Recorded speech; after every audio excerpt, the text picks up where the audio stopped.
iba Dataw yangi o hakadur ka jong mehi Meatang shen rang bat kente haber kaiba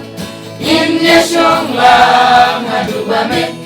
Di mensaben klat yakin akane ka pertay Atrangi yak duwai amin Tukur kuyak kini ki amur Kut baki yate Akan jadi menjemput Tulang yalam man lakapor Hapen jika Topen syad bor Tukur kuma Niyakinap Lenglong ilong sembaskan kinsen Kijin hebat Kijin pensyoy Kibawan ha Jing im samla Kijin tunjuk Babun jadru O bila depan ya jengba Mau dehu Lei bayalang Dehu brehu Balayada Hadu babin Yakuat karen Yang kumne kumbabi Long mentah Nasrangiyan Duwai amin Tukur kuyak Kini ki anggur Kacutan kut Baki yate Akan jadi menjemput Tunang yalam Man lakapor Hapen jinghe Tupen syad bor Tukur kuma Meyakinap Lenglong ilong sembaskan kinsen Kajing iba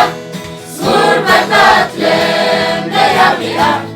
Ngut ulahay Lehu bapa Ya kajing iba Ulahay Pimpen janay Kajing berkat Marwishimen Kamalade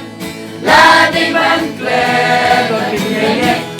Kajing long kawe Kat mapidang imha perten Atrangi yan Duwai amin Tukur kuyak Kini ki anggur Kacutan kut Baki yate Akan jadi menjemput Tunang yalam Man lakapor Hapen jinghe Tupen syad bor Tukur kuma Meyakinap Lenglong ilong sembaskan kinsen Nadu bapi Sedang banyai Basanyate Say di sayong Behu-behu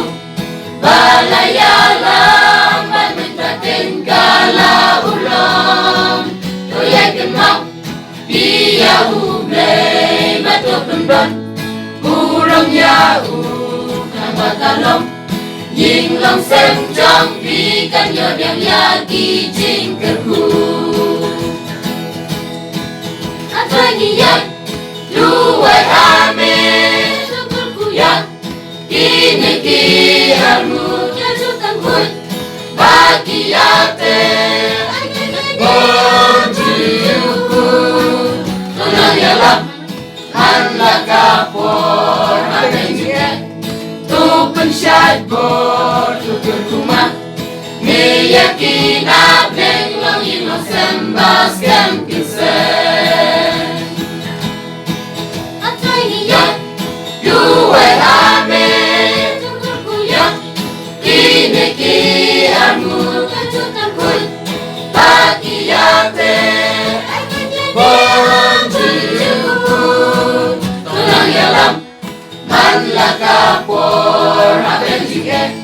Tupen syad bor Tukur kuma Meyakinap Lenglong ilong sembaskan kinsen